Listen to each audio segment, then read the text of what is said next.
안녕하십니까. 약자의 친구 인생성형가 정영기입니다. 남자의 노후는 왜 비참한가? 그리고 그 문제는 어떻게 풀 수 있는가? 오늘 생각해 볼 주제입니다. 한국인이 바라는 최후, 죽음은 어떤 모습일까요?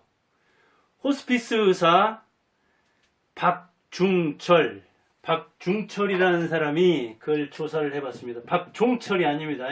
박중철. 최후의 가는 모습을 지켜보면서 안락하게 이승을 떠나서 저승으로 가도록 도와주는 의사, 가정의학과 의사인데 호스피스 의사도 겸하고 있습니다. 그가 여러 곳에서 이렇게 또 사람들을 통해서 조사해 보니까 집에서 가족이 바라보는 가운데서 죽고 싶다. 고통 없이 죽고 싶다. 그 다음에 가족과 주변에 부담을 주지 않고 떠나고 싶다. 행복하게 살다가 평안한 삶을 누리다가 가고 싶다. 누구나 바라는 바죠. 집에서 가족과 고통 없이 가족과 주변에게 짐을 내려놓지 않고 행복하게. 그래서 오복 중에 고종명이라는 게 있잖아요. 고종명이라는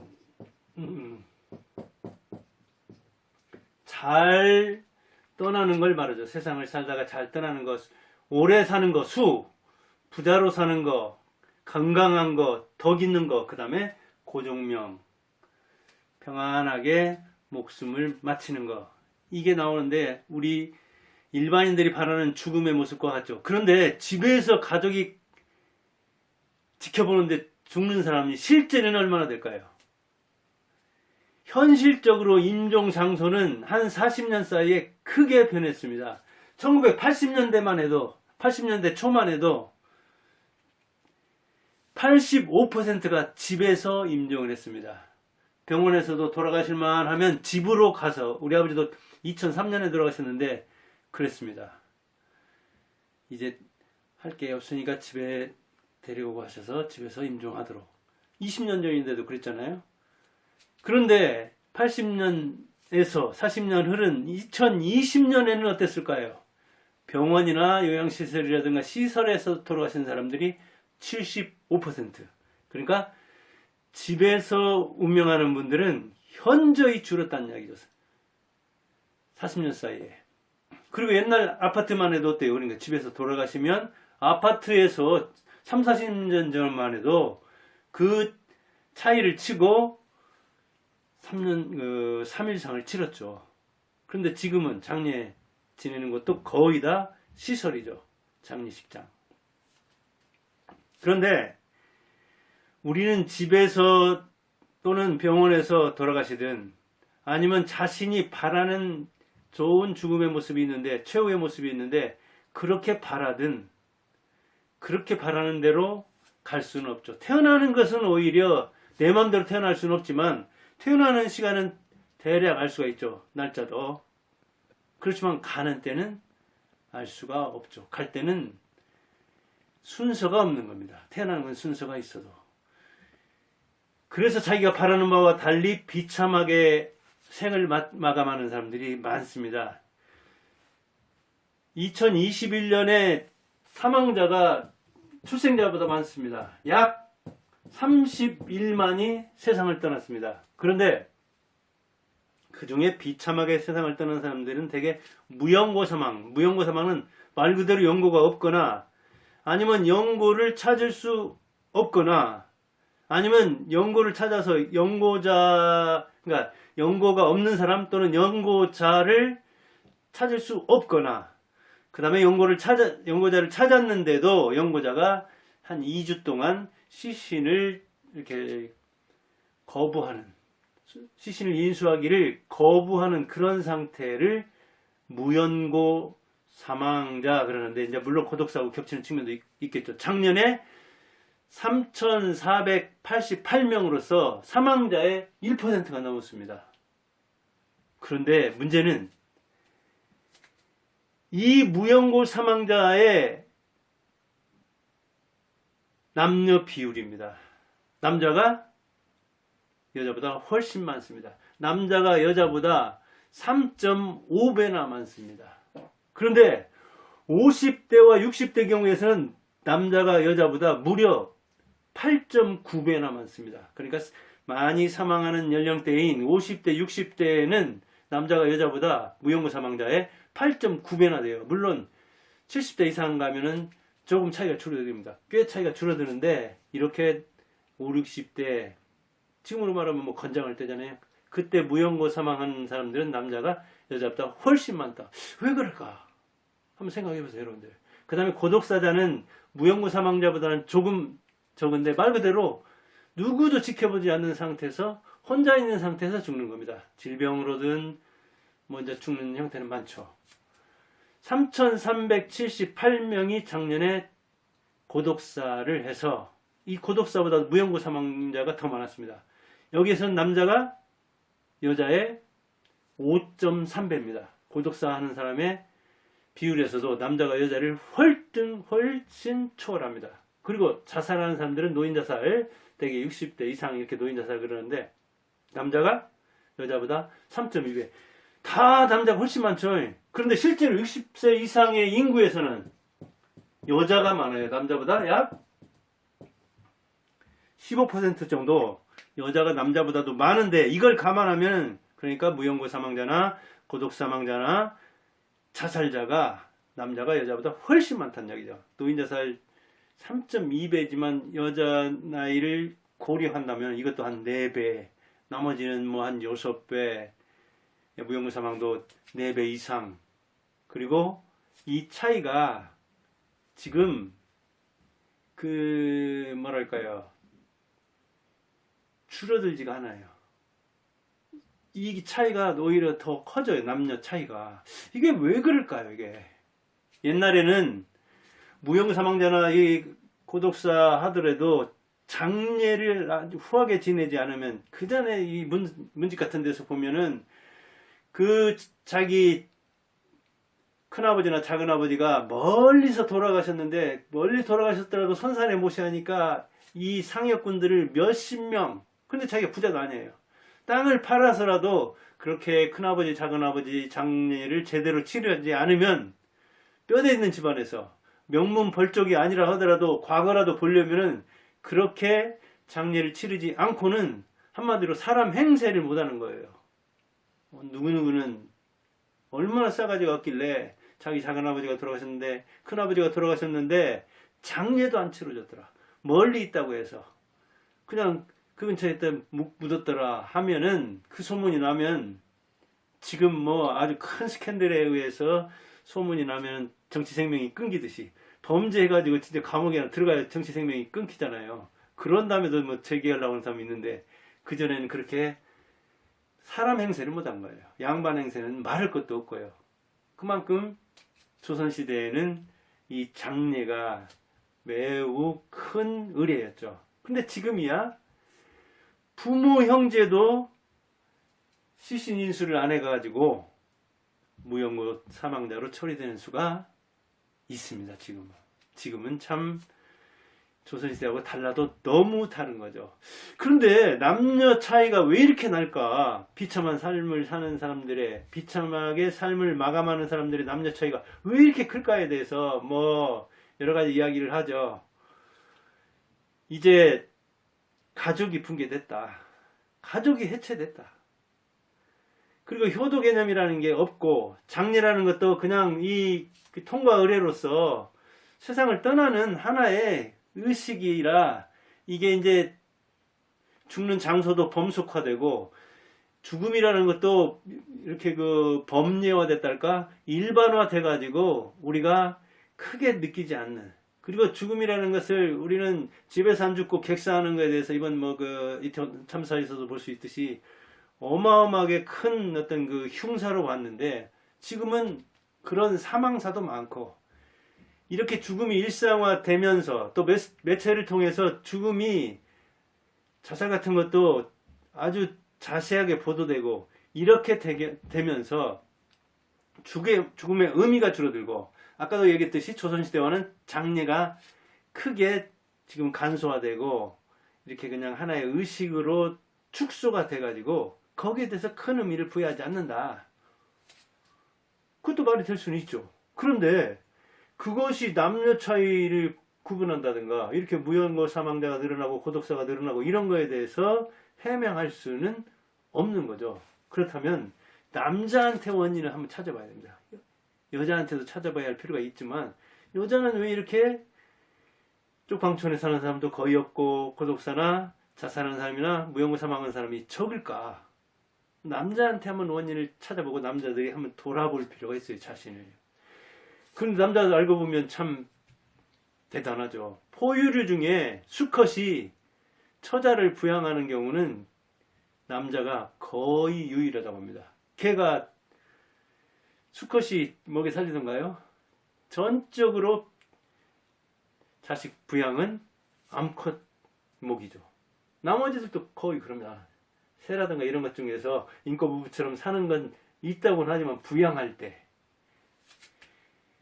이렇게 남자가 부양을 하는데 그래서 직업을 매우 중시하고 돈을 매우 중시하죠. 그러다 보니까 돈을 너무 중시하는 한국 같은 데서 가족보다 돈을 중시하는 그 의식이 남자에게 처자를 부양하면 돈을 벌어다가 먹여 살리면 남자로서는 최고의 어떤 역할을 하는 것처럼 그리고 나머지 가족에게 자기가 이 떠받들림을 받아야 된다는 그리고 자기가 가부장으로서 권위를 가지고 어찌 보면 강제해도 자기 말을 안 들으면 옛날 같으면 아이들은 체벌을 해도 그렇게 된다고 생각한 거예요. 가부장권이 굉장히 셌잖아요.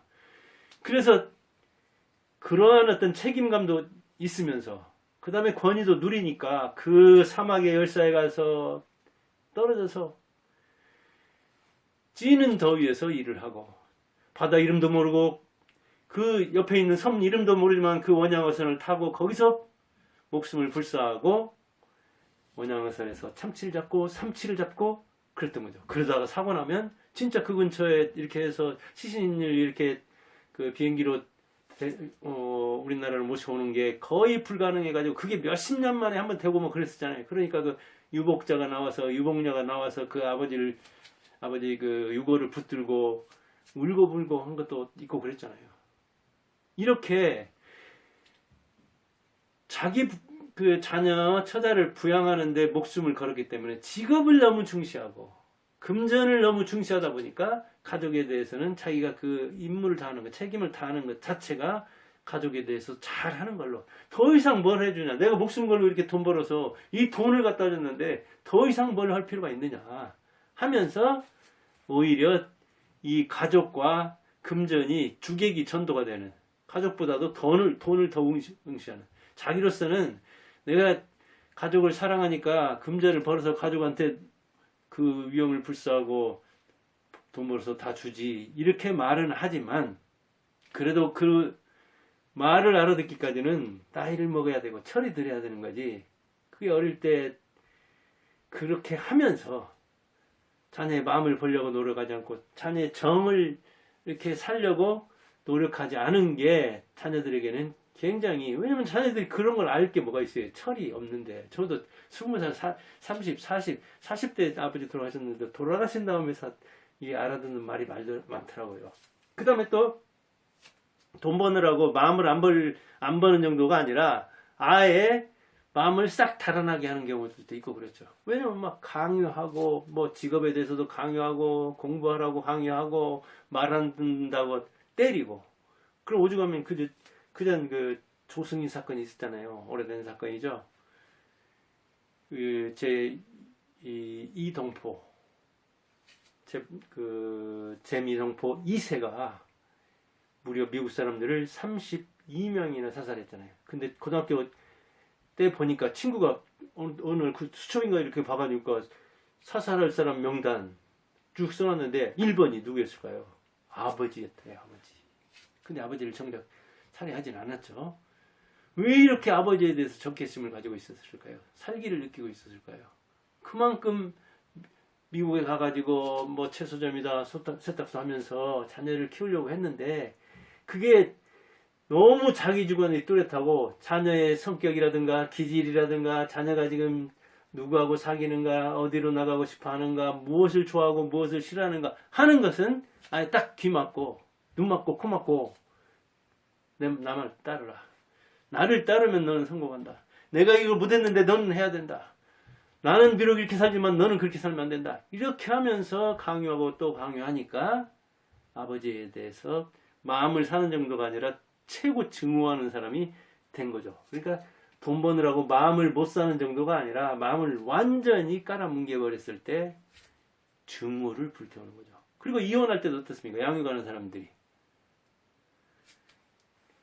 대부분 여자잖아요. 한 70, 80%가 여자였는데 지금은 이게 줄어드는 경향이 있긴 하지만 아직도. 그러니까 그때 어릴 때 말 모르니까 이걸 다 이해하겠지. 그건 어른 마음이죠. 아이로서는 양육해준 엄마가 훨씬 고마워져. 점수를 엄청 딴 거죠. 그리고 자기가 돈 벌어서 처자 양육하는 대신 갑질을 통해서 그게 상쇄가 되는 거예요. 그냥 삐까삐까 돼버린 거라고요. 그러니까 부양하면서 자기가 그 애쓴 그걸 다 까먹어 버린 거예요. 어찌 보면. 그러니까 자녀로서는 내가 이 욕 들은 거, 내가 체벌당한 거 이것저것 생각하면 아버지가 나한테 해준 게 뭐냐 이렇게 나오는 거예요. 아버지가 생각할 때는 자기가 자녀들 때문에 희생했다고 생각하지만 그래서 실직하면 자기 금전적인 의미가 없어져 버리니까 자기 존재의 의미가 없어져 버리는 거예요. 그 다음에 집에 오면 자기가 조직에 충성하고 회사에 충성하고 밖에서 다른 사람들한테만 좋다는 소리 듣고 집에 와서는 그렇게 호랑이처럼 돼가지고 자녀들을 쥐잡듯이 잡돌이를 했는데 이제 집에 와도 아이들이 크고 지금 그게 안 통하잖아요. 그럼 집에 오면 역시 맥을 못 추죠. 실직하고 은퇴하고 집에 오면 와서 물에 기름 떠돌듯이 같이 섞이지를 못하는 거예요. 그거 어떻게 해야 되느냐? 간다는 거예요. 기득권을 좀 양보해야 돼요. 그러나 자기가 왕권 의식을 가지고 있다면 왕은 죽일 수는 있어도 바꿀 수는 없다고 하죠. 마치 가부장이 왕권 같은 삶, 나는 왕이다 하는 의식을 가지고 있으면 그 아버지는 죽일 수는 있어도 바꿀 수는 없어요. 이 얼마나 살벌한 이야기입니까? 그만큼 기득권을 스스로 내려놓는 수는 없다는 이야기예요.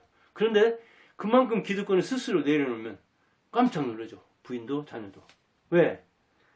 아무도 못하는 일을 하니까. 임금도 못하는 일을 하니까. 그 다음에 또 역시 변화를 거부하죠. 근데 변화하려고 노력하면 집에 와서도 자녀 말도 들으려고 하고 부인 말도 들으려고 하고 부인을 무시도 안 하려고 하고 자녀들의 의견을 이렇게 듣고 즉각 나무라지 않고 그러면 이제 좀 아이들도 변화도 이상하다 우리 아버지 어떻게 됐는가 그러다가 조금씩 변하게 되죠. 그 다음 이제 감정 표현을 분노로만 하고 욱 하면 하고 그래서 술 먹고 와서 기분 좋을 때는 그냥 점수 나빠도 막 하다가 정신 말짱할 때는 성적이 좋은데도 왜 이걸 틀렸느냐 왜 이건 100점을 못 맞았느냐 왜 스카이를 못 가냐 이러면 이 기준이 왔다 갔다 하니까 거기다가 어머니까지 그러면 이게 미칠 노릇이죠. 아이들은 누구 장단에 춤을 추냐고요. 이런 차원에서 감정 표현을 그동안 못 해왔는데 이제 감정을 표현 못하게 됐으면 자녀들 감정이라도 받아주고 그럴 수도 있겠구나 이런 생각을 한다면은 이제 그러니까 어찌 보면 남자로서 그동안 누려온 것에 대한 양보 조금 내려놓는 거 그 조금 내려놓는 거 조금 바뀌는 거 그 다음에 너무 근엄하지 않게 조금 감정을 누그러뜨리는 거 그리고 때로는 감정 표현을 네가 그렇게 하니까 내 마음이 어떻다 내 기분이 지금 어떻다 그래 너 지금 누구누구 밉지 나에 대해서 감정이 안 좋지 라든가 이런 그래서 상대에서 어떤 감정을 표현해도 그걸 받아줄 수 있는 자세가 된다면 그러면 남자의 노후가 훨씬 더 행복해질 거예요. 남자가 만든 측면이 많아요. 이게 남자의 노후가 비참해진 원인은. 그래서 너는 남자 아니냐 그럴 수 있겠지만 저도 남자인데 변하려고 합니다. 그래서 자 오늘은 남자의 노후가 왜 비참한가 그리고 그 대안은 그거 뒤집으면 되는 겁니다. 근데 말처럼 쉽지 않죠. 바꿀 수 없어요. 아까도 얘기했지만 왕은 죽일 수는 있어도 바꿀 수 없다고 했듯이 아버지도 그렇게 안 변하는 수가 있어요. 그런데 스스로 변한다면 아마 천지개벽된 듯이 놀랄 겁니다. 가족들이. 그런 차원에서 한번 변해보세요. 감사합니다.